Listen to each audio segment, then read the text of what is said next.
Hi friends, welcome back to Rashu kitchen. ನಾನಿವತ್ತು simple and ಕ್ವಿಕ್ಕಾಗಿ ಮಾಡ್ಕೊಳ್ಳೋ ಡಿಫ್ರೆಂಟ್ ಸ್ಟೈಲಲ್ಲಿ ಚಿಕನ್ ಸಾಂಬಾರನ್ನ ತೋರಿಸ್ಕೊಡ್ತಾ ಇದ್ದೀನಿ. ಮೊದಲಿಗೆ ಇದನ್ನ ಮಾಡ್ಕೊಳ್ಳೋಕ್ಕೆ ನಾನು ಒಂದು ಪ್ಯಾನ್ಗೆ ಆಯಿಲ್ನ ಹಾಕ್ಕೊಂಡು ಈರುಳ್ಳಿ, ಬೆಳ್ಳುಳ್ಳಿ, ಒಣಮೆಣ್ಸಿನ್ಕಾಯಿ, ಸೋಂಪು ಹಾಗೆ ಮೆಣಸು ಇದನ್ನೆಲ್ಲ ಆಯಿಲ್ನ ಹಾಕ್ಕೊಂಡು ಚೆನ್ನಾಗಿ ರೋಸ್ಟ್ ಮಾಡ್ಕೊಳ್ತಾ ಇದ್ದೀನಿ. ಅದು ಸ್ವಲ್ಪ ರೋಸ್ಟ್ ಆದಮೇಲೆ ನಾನಿಲ್ಲಿ ಎರಡು ಟೊಮೊಟೊನ ಸೇರಿಸ್ಕೊಂಡು ಒಂದು 4 ಏಲಕ್ಕಿ ಹಾಗೆ ಕೊತ್ತಂಬರಿ ಸೊಪ್ಪು, ಪುದೀನ ಸೊಪ್ಪು, ಕಟ್ ಮಾಡಿಟ್ಟಿರುವಂಥ ಕಾಯಿ ಇದನ್ನೆಲ್ಲ ಹಾಕ್ಕೊಂಡು ಚೆನ್ನಾಗಿ ಫ್ರೈ ಮಾಡ್ಕೊಳ್ತಾ ಇದ್ದೀನಿ. ಅದು ಫುಲ್ಲು ಫ್ರೈ ಆಗಬೇಕು, ಅಲ್ಲಿವರೆಗೂ ಚೆನ್ನಾಗಿ ಮೀಡಿಯಮ್ ಫ್ಲೇಮಲ್ಲಿ ಇಟ್ಕೊಂಡು ಹುರ್ಕೊಳ್ಳಿ.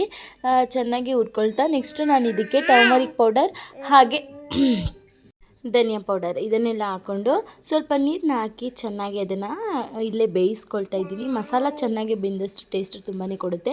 ಸೊ ಅದಕ್ಕೆ ಅದನ್ನು ಚೆನ್ನಾಗಿ ಬೇಯಿಸ್ಕೊಂಡು ನಾನಿಲ್ಲಿ ಅದು ತಣ್ಣಗಾಗಲಿ ಅಂತ ಸೈಡ್ಗೆ ಇಟ್ಕೊಳ್ತಾ ಇದ್ದೀನಿ. ಇಟ್ಕೊಂಡು ನೆಕ್ಸ್ಟು ನಾನು ಒಂದು ಕುಕ್ಕರ್ಗೆ ಸ್ವಲ್ಪ ಶುಂಠಿ ಬೆಳ್ಳುಳ್ಳಿ ಪೇಸ್ಟು ಹಾಗೆ ಆನಿಯನ್ಸ್ ಇದನ್ನು ಹಾಕ್ಕೊಂಡು ಆಯಿಲಲ್ಲಿ ಚೆನ್ನಾಗಿ ಫ್ರೈ ಮಾಡಿಕೊಂಡು ನೆಕ್ಸ್ಟ್ ತೊಳೆದಿರುವಂಥ ಚಿಕನ್ನ ಸೇರಿಸಿ ಅದಕ್ಕೆ ಟರ್ಮರಿಕ್ ಹಾಕಿ ಅದನ್ನು ಕೂಡ ಚೆನ್ನಾಗಿ ಹುರ್ಕೊಳ್ತಾ ಇದ್ದೀನಿ.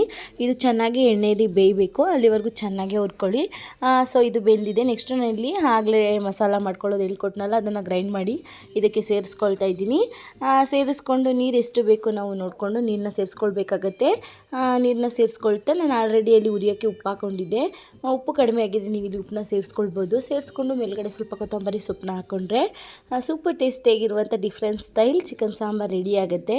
ಇದನ್ನು ನೀವು ಮುದ್ದೆ, ರೈಸ್, ಚಪಾತಿ ಎಲ್ಲದ್ರ ಜೊತೆ ಕಾಂಬಿನೇಷನ್ ಆಗಿ ಕೂಡ ತಿನ್ಬೋದು. ನೋಡಿ, ತುಂಬಾ ಟೇಸ್ಟಿ ಹಾಗೂ ನೋಡೋಕ್ಕೆ ತುಂಬ ಕಲರ್ಫುಲ್ ಆಗಿದೆ ಸಾಂಬಾರು, ಹಾಗೆ ರುಚಿಯಾಗೂ ಕೂಡ ಇರುತ್ತೆ. ನೀವು ಕೂಡ ಇದನ್ನು ಟ್ರೈ ಮಾಡಿ ಅಂತ ಹೇಳ್ತಾ ನಾನು ಈ ವಿಡಿಯೋ ಇಲ್ಲಿಗೆ ಎಂಡ್ ಮಾಡ್ತಾ ಇದ್ದೀನಿ. Thanks for watching and keep supporting guys. Bye.